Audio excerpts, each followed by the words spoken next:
At UFC 322, there was a lot of focus on the welterweight division. I want to make all of these matchups. What should Islam do next? Should he fight Ilya next? Should he stay at welterweight? Who should get, who should be in the number one contenders fight? Who should be the number one contender? Who should get a title shot? Does anybody even have to fight? Let's just get into this, guys. Islam Makhachev, I'm going to go with him first because obviously he won the belt. I'm excited to see what his next move is. And spoiler, I have said this obviously for months. So if you guys have followed the channel, you guys will know I think Islam should stay at welterweight. I do not think that he should fight Ilya for multiple reasons. Number one, the ship has sailed. If you were going to do the fight, it was June. It does not make sense now. You've invested all of this time, all of this training to be at welterweight, and now what he should do is keep building on his frame, become a bigger welterweight, really fill out the weight class. Something I was concerned about was his cardio. It was a really big thing I was concerned about, and to my surprise, his cardio was even better, which it makes sense because, look, when you're cutting a lot of weight, that does affect cardio, and maybe now that he's not having such an intense weight cut, if he could actually fight like that even better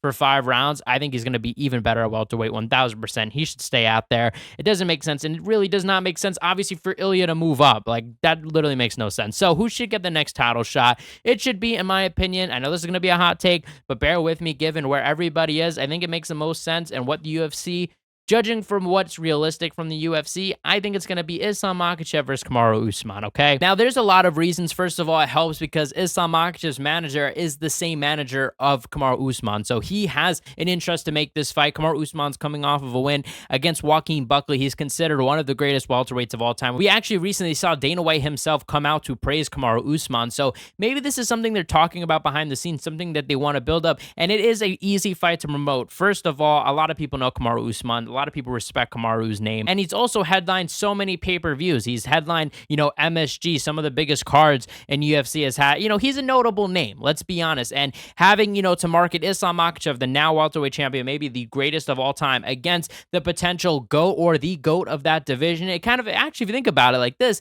it's kind of like John Jones versus Stipe in a way. Like, it's the same kind of marketing you would have for that fight. It makes all the sense in the world, and I think the UFC are going to 1000% bite on this. Like, they're definitely going to want to do this. This is an easy fight to promote, and Kamaru is a guy that he's going to show up. He's reliable. I mean, honestly, he does have a lot of injuries now, but, and by the way, guys, I'm not here saying that I think Usman's going to beat Islam. I think Islam's going to beat him. The fight would have definitely been interesting with them both being in their primes, absolutely, but I think Kamaru Usman, he impressed me against Joaquin Buckley, but I don't know. I don't really think, which we're also going to talk about Joaquin Buckley, by the way, at some point, but I just don't think it's going to be enough to beat Islam. I mean, the Islam we saw against JDM looked incredible, so that is what I think should be the next title fight. Absolutely, no doubt about it. And I think the UFC will wind up doing this. It's an easy fight to promote. And there's just so many positives going to it. And if you think about it like this, I mean, no one else really immediately screams title shot. You know what I'm saying? And Usman seems to be making himself ready, seems to be making himself part of the show, showed up to the event,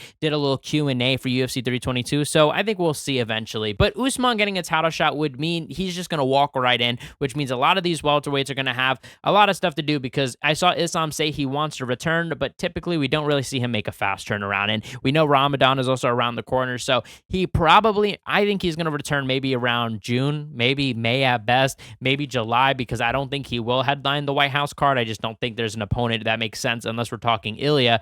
And even then, like I said, that the fight itself doesn't even make sense. So anyway, it might be a very long time. It might be next summer, which is unfortunate. I hope it's sooner. I hope it's like January or even February. I'm not sure when Ramadan starts, to be honest, but I hope that we could squeeze one in before, before literally summer hits, and then we're waiting till summer. But who should get the number one contenders fight? I think it's Carlos Prates versus Michael Morales. I actually do like this fight. Ian Gary, I saw, suggested it. Obviously, they're both really tall fighters, and they're both strikers in the welterweight division. They both also have really big fan bases, and they're known just for being good fighters. And I don't know, like, none of them to me are at the stage where we should say, oh yeah, absolutely a title shot. I know people are going to say, well, Michael Morales beating the number 2 ranked guy in Sean Brady. Yeah, that is true, and I understand. Yes, you could probably fight really tooth and nail to try to make that argument, but let's be honest, guys. Like, no, you're just making that argument because you like Michael Morales, and I like Michael Morales too, and I wouldn't mind him getting a title shot. However, I just think it would also benefit him to get more experience, to maybe have a 5-round fight first. Maybe Carlos Prates versus Michael Morales, 5 rounds in early 2026. That would be an amazing fight. Put that together. Obviously, I think everybody would like that fight. So, and it gives both those guys experience. Carlos Prates also needs a little more experience too. Like I said, both guys are going to bring it. They're going to go forward. It's going to be a striking match. But the next fight is two losers from last night, Sean Brady and JDM. I think they should fight each other. I think it makes sense because, look, Sean Brady, he was doing very well for himself. He dominated Leon Edwards earlier this year, took the fight on short notice. He has done a lot of good things in his career. And to me, he didn't seem himself out there. He showed up with the knee, like the little knee wraps. And I said in my video, like, I don't know. Usually we don't normally hear good things when somebody comes out with them. Like, we rarely see somebody with knee wraps that just has knee wraps. You know what I'm saying? Like, oh yeah, no, I'm fine. I'm just putting this on for all fun. Like, this just helps me. Like, no one ever says that. We never see that. Normally when we see people with that, it usually means trouble. Look at Francis Ngannou, Cyril Gane. That's a good example of Francis Ngannou. He came out with those knee wraps, had very bad knee injuries going into the fight. Same thing could have happened with Sean Brady. And look, I don't know. He looked like just not himself. I don't know. He could have really just been that the style threw him off. Yes. And JDM also lost. And I think it just makes sense there. This is JDM's opportunity to once again go against a grappler. This is a good matchup for Sean Brady himself. I would like to see it, honestly. Like, I like Sean Brady. I felt bad for him losing. Michael Morales is a really entertaining fighter. So I don't know. I literally asked for it in my prediction video. If you guys remember, I actually said, like, look, I like Sean Brady, but I do hope he gets knocked out. And that's what happened, purely from an entertainment standpoint. You know what I'm saying? Because I wanted a really good card, and it was a good card up until the main and co-main. Like I said, I talked about it in yesterday's video. You guys can go see it there and hear my full thing. But JDM and Brady, that's a good fight, and I would probably favor Brady. I think Brady is a really good fighter. I just think he was injured, so but who knows? He might be out for a while. If he was injured, he could be out for a while. But also, some people think that JDM got injured during the Islam fight as well. So who knows? Maybe they're both going to be out for a while, and we'll see this in a year from now. I don't know. Who knows? Now, this is where we get a little interesting with these ones. Okay, Leon Edwards suffered a loss. I said in my video I would not be surprised to see if he gets cut, and that still stands because the matchup that I'm going to say, I think it actually does kind of make sense for the UFC because you're not necessarily risking a top guy. He's someone coming off of a loss, and look, if he just loses to Leon Edwards, it's okay. Like, it's not exactly a huge loss because he already lost, and who knows? I mean, he could easily also win this fight as well. I'm talking about Joaquin Buckley, who lost to Kamaru Usman in June, and it makes sense. This fight was talked about a year from today, basically, but it was totally different circumstances. Buckley was in a better position. Leon was coming off of one loss, and it was a totally different circumstance. Now it's like both guys are a little bit lower in the rankings. They're both kind of fighting for their position at welterweight to say, hey, I belong in the top. Maybe not necessarily top, even close to the top 5, but not exactly top 5. Like, just to maybe potentially get back in the top 5. Whoever wins this has an actual chance. Whoever loses this probably is fighting a really, really big uphill battle. And especially if it's Leon, that'll be 4 losses in a row. And if he gets knocked out against Buckley, yeah, I can't imagine there really is any other path for Leon there. But I think that the fight would be good. I think we saw Buckley's takedown defense against Colby. I think Edwards' wrestling is not as good as Colby's. So I just think that Buckley will, not get taken down. I think it'll be on the feet. And there's a chance Buckley knocks out Leon Edwards. Buckley really does hit hard. I think this is a fight he could win. And not only a fight he could win, but I also just think it would be an entertaining fight. Like I said, this will probably be a striking match. I don't think that Leon's going to have so much success with takedowns there. I think it'll be a striking match. And I think that's the clear fight to make, honestly.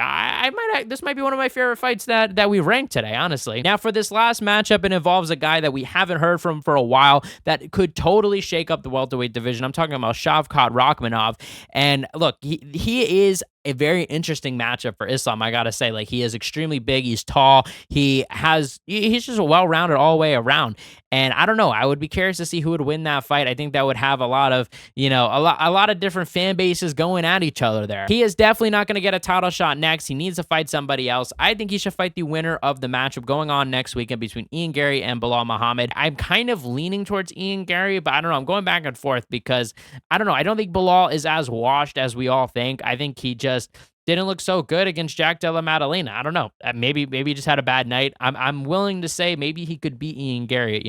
Ian Gary, I could see him maybe getting tripped up with the takedowns, losing rounds here and there. I would worry for him a little bit, but overall, I think I am leaning towards Ian Gary. I'm not exactly sure that, they're going to do the rematch realistically, but if Bilal wins, I'm very interested in Shavkat Bilal because that's a matchup we have heard for, years. Like, it's been rumored for years that they were going to fight and that it was going to eventually lead to something, but it never actually did. So this would be a chance for us to see Shavkat, who is coming off of a pretty long layoff, I guess like a year, probably a year and a half by the time this fight were to actually happen.